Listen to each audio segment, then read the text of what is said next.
Watukufu waandishi wa habari, tumekuitani leo. Kwanza niwaamkie habari za kutwa. Nimshukuru Mwenyezi Mungu, Mungu wa rehema, kwa kutujalia kufika kwa muda huu.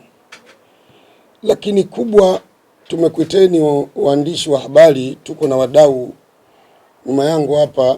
Hawa ni vijana, ni walinzi wetu, walinzi wa amani. Tunachotaka kuzungumzia ni amani. Tumekuja hapa kwa sababu nchi yetu ina amani. Tunachosema, tunatahadharisha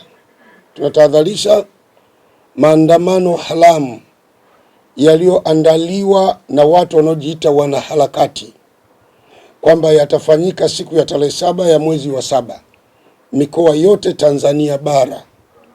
Sisi kama Watanzania na watu tunaojitambua, tunasema maandamano hayo hatuyaungi mkono na hatukubali, na tunatoa onyo kwamba kama kuna Mtanzania yoyote ana madai kwenye serikali, ana madai ya kisiasa, ana madai ya kijinai, zipo taratibu za kufanya, sio maandamano.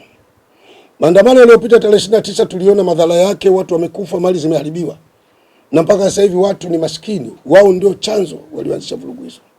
Sasa tunaona tena vurugu hizo zinaanza kuandaliwa kinyemela, zinaasisiwa na watu, wadau wako nje wanaposti mitandaoni, na wadau walioko ndani wanasapoti. Sisi tunasema hivi, maandamano hayo hatuyaungi mkono na hatuwapi nafasi. Sasa basi, tunasema maeneo ambayo tunawaonya kwamba wasisubutu. Kuna watu hatari sana, wallahi, kuna watu hatari sana, wanaweza kutembea juu ya kamba kilomita 1. Hiki kikosi nacho nyuma usikioni hivi, ni kikosi hatari sana.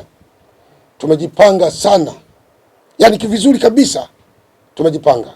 Magomeni, Kinondoni, sijui kama naeleweka, Magomeni, Kinondoni na eneo la Sinza, eneo hilo msiguse. Tunakuwa tahadharisheni kabisa, msiguse. Tunarudia tena, Magomeni, Kinondoni na mpaka Sinza na Kariakoo yake yote, hilo eneo msiguse. Tuna vijana wanaitwa mbwa mwitu, ukiwaambia kamata wanakamata, kula wanakula. Hao vijana ni hatari, wanatisha. Baadhi yao tu ni hawa wako nyuma yangu, ni hatari. Watoto wa mjini watalala juu ya miti, nyewe mtakuja chini, wao watakuwa juu. Sasa wakitoka juu wanapita na mtu.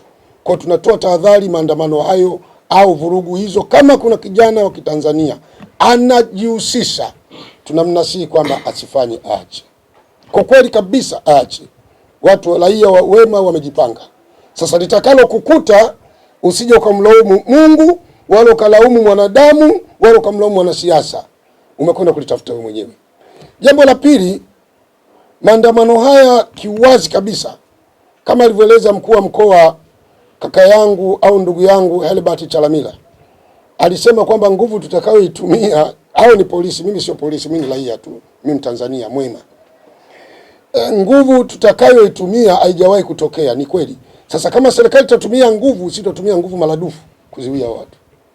Lakini tunachosema ni kwamba tumemwaga informa wetu kila kijiwe. Labda tuambie tu, tumemwaga informa kila kijiwe cha kahawa, kila kijiwe maskani, au tuseme kijiwe cha bodaboda, kila bar, kila hoteli, kila guest house, kila eneo lenye mkusanyiko msikitini na makanisani. Tumemwaga informa. Vijana wazalendo wamo, wanakusikilizeni vizuri. Wale wote mnaoasisi, mnaopendezwa, mnaohamasisha, mnaojaribu kuunga mkono, litakapotokea tu, wallahi tunahapa, wala tuwasubiri sisi. Tukihakikisha kwamba huyu ndio alisapoti na akapanga njama, tunakuja kukuchomoa chumbani kwako, nyumbani kwako, hata wewe umelala chini ya handaki, tutakuchomoa tu. Wako wa vijana watachimba, tutakuibua. Sasa tunachotahadharisha kwa vijana, kazi nchi zipo nyingi za kufanya. Sio lazima kazi iwe vurugu ya maandamano. Kazi zipo nyingi za kufanya, nyingi mno. Fanyeni kazi. Madam serikali haijamzuia mtu kufanya kazi ya halali, haijamzuia mtu kwenda msikitini au kanisani au kushiriki maendeleo yoyote ya kijamii yanayohusiana na nchi yake, usijaribu kufanya hayo mambo. Niseme kipengele cha 3. Watanzania neema tunayo, lakini hatuioni kama ni neema. Angalieni hapa tumekaa, hakuna mtu aliyemuuliza dini yake wala kabila wala rangi. Wote hapa kila mmoja na dini yake na na kabila yake na na maisha yake. Hakuna mtu aliyeletwa hapa kwa ajili ya ukabila au dini. Hawa watu wote watetei dini wala kabila, wanatetea taifa, nchi. Nataka nikuelezeni neema walioikataa watu wa Libya, ndio hii neema tunaanza kuikataa sisi. Mwanadamu huwa haoni tatizo mpaka linapotokea ndio analiona kwa tatizo. Gaddafi wa Libya walimchukia sana, lakini walikuwa wanakula bure, wanalala bure, anawaozesha, anawapa kila kitu. Muammar Gaddafi, Mwenyezi Mungu amweke pala pema. Lakini watu wa Libya walivolishwa maneno na hawa wazungu wanaowalisha maneno hawa Waswahili wenzetu, fanyeni, wakafanya. Gaddafi wamemuua kinyama, wameua watoto wake kinyama. Juzi Saif, mtoto wa Gaddafi, ameuawa kwa risasi kinyama, ili Libya itawaliwe kinyama. Mpaka leo Libya hakuna amani, watu wanalia, wanaomba Mungu. Tayari mishamwaga maji, hawezi kuzoleka. Gaddafi hawezi kufuliwa tena. Kwa tunakutahadharisheni kwa lengo zuri, kwa uzalendo na kwa utu. Serikali iacheni ifanye kazi yake. Hakuna serikali dhaifu duniani, haipo. Kwamba serikali hii sasa imeshindwa. Na ukitaka kujua serikali ipo, pita leo barabarani hii Main Road, Morogoro Road, uone vijana walivyomwagwa, askari wamemwagwa kama wanafunzi wa shule. Sasa wewe utatokea hapo uone kama unatafuta matatizo. Na hii mambo ya kusema kwamba nikiuawa sijui dunia inaona, acha dunia, Mungu anaona. Kwani wewe unataka kwenda kuyafanya, wewe Mungu haoni? Hayo unataka kwenda kuyasababisha, kuchoma mabasi, kuchoma mali za watu, kuchoma mapetrol station, na mkakati wao tumeshaambiwa na tunaujua, tumeupata vizuri sana. Kwamba safari wanaanza kuchoma mashule ili walete mtafaruku mkubwa sana.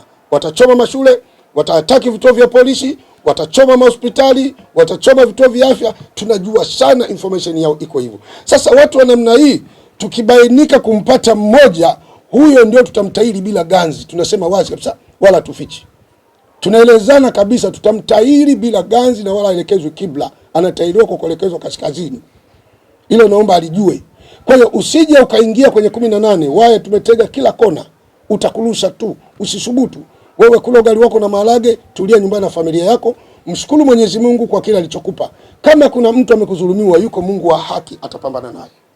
Kama yuko mtu anadhulumu jasho lako, anakuziwia usifikie yale matarajio yako, mwambie Mungu, atapambana na Mungu. Lakini taratibu mnazotaka kuzifanya sizo. Na kama kuna mtu anawachochea, huyo mtu hana kazi ya kufanya, amefeli, kapoteza mwelekeo. Kwa sisi tunachokuombeni, acheni. Tunaomba vyama vya siasa toeni matamko. Lakini tunashindwa kuelewa kwamba maandamano haya ndivyo ilivyo, ukweli ulivyo, yamehusishwa na Chama cha Demokrasia na Maendeleo. Ni kweli, hata mimi nayahusisha.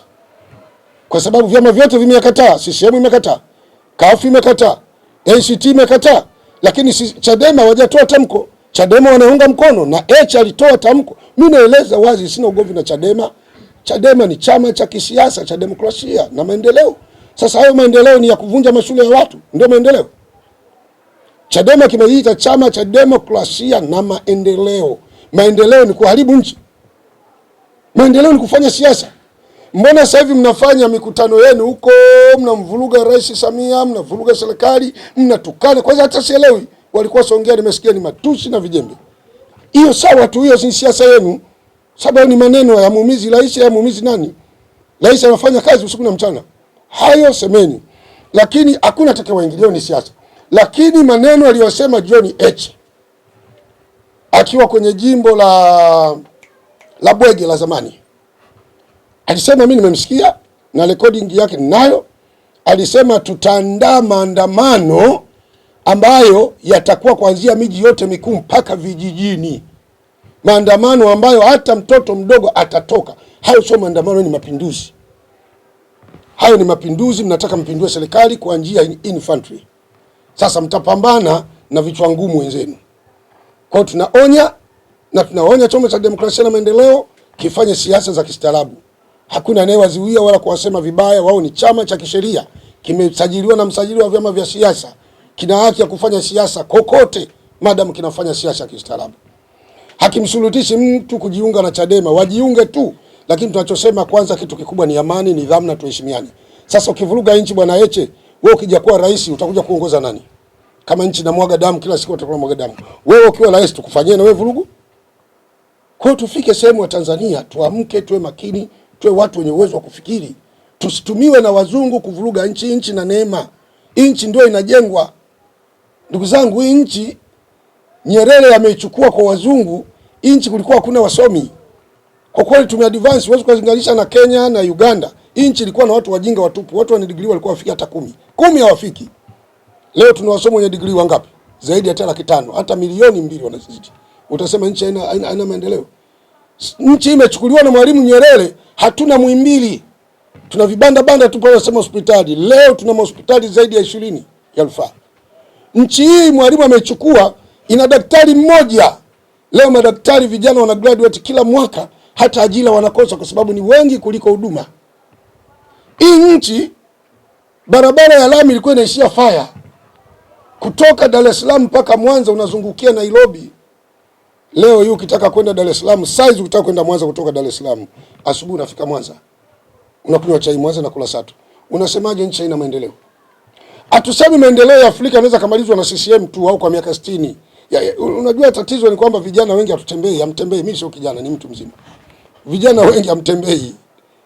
Nendeni Kenya mkaone, nendeni Uganda mkaone, nendeni Kongo mkaone, nendeni Burundi mkaone, nendeni Malawi mkaione, nendeni nchi tofauti na Tanzania mkaone, ndio mtasema Tanzania kweli tuna advance, tunaendelea. Kuna watu wanashindia vipande vya miogo, utasema maisha magumu Tanzania. Tanzania nikikutana na ndugu yangu nikimwambia bwana sijakula, wallahi ataingiza mfukoni atemba shilingi 200 500 nitakwenda kula. Sisemi kwamba watu wote wana maisha mazuri, hapana. Ndugu zangu, Afrika ndio maisha yetu hayo. South Africa hiyo ni nchi yenye maendeleo kwa majengo tu, lakini maisha wa South yenyewe yako tabani, na ndio sababu wanaona kwamba la wageni wanakuja kuchukua Chakoto, bora waondoke. Kumbe wakiondoka wale wageni, nchi ndio inabaki tabani kabisa. South Africa hapo. Hizi nchi zote nazitamka, mimi nimetembea zaidi ya nchi 30 Afrika. Nimetembea, nimeona maisha ya Afrika yanafanana, lakini kiutu na kiungwana Tanzania the best. Tanzania ina maisha. Tanzania ina watu waungwana. Tanzania ina watu wastaarabu. Sasa unyama huu tusiletewe na Chama cha Demokrasia na Maendeleo na Chadema. Uchaguzi umekwisha. Na jambo mimi nalishangaa, Chadema inasema haimtambui Rais Samia, hawaitambui serikali, lakini hao tena wanasema tunataka serikali iunde katiba.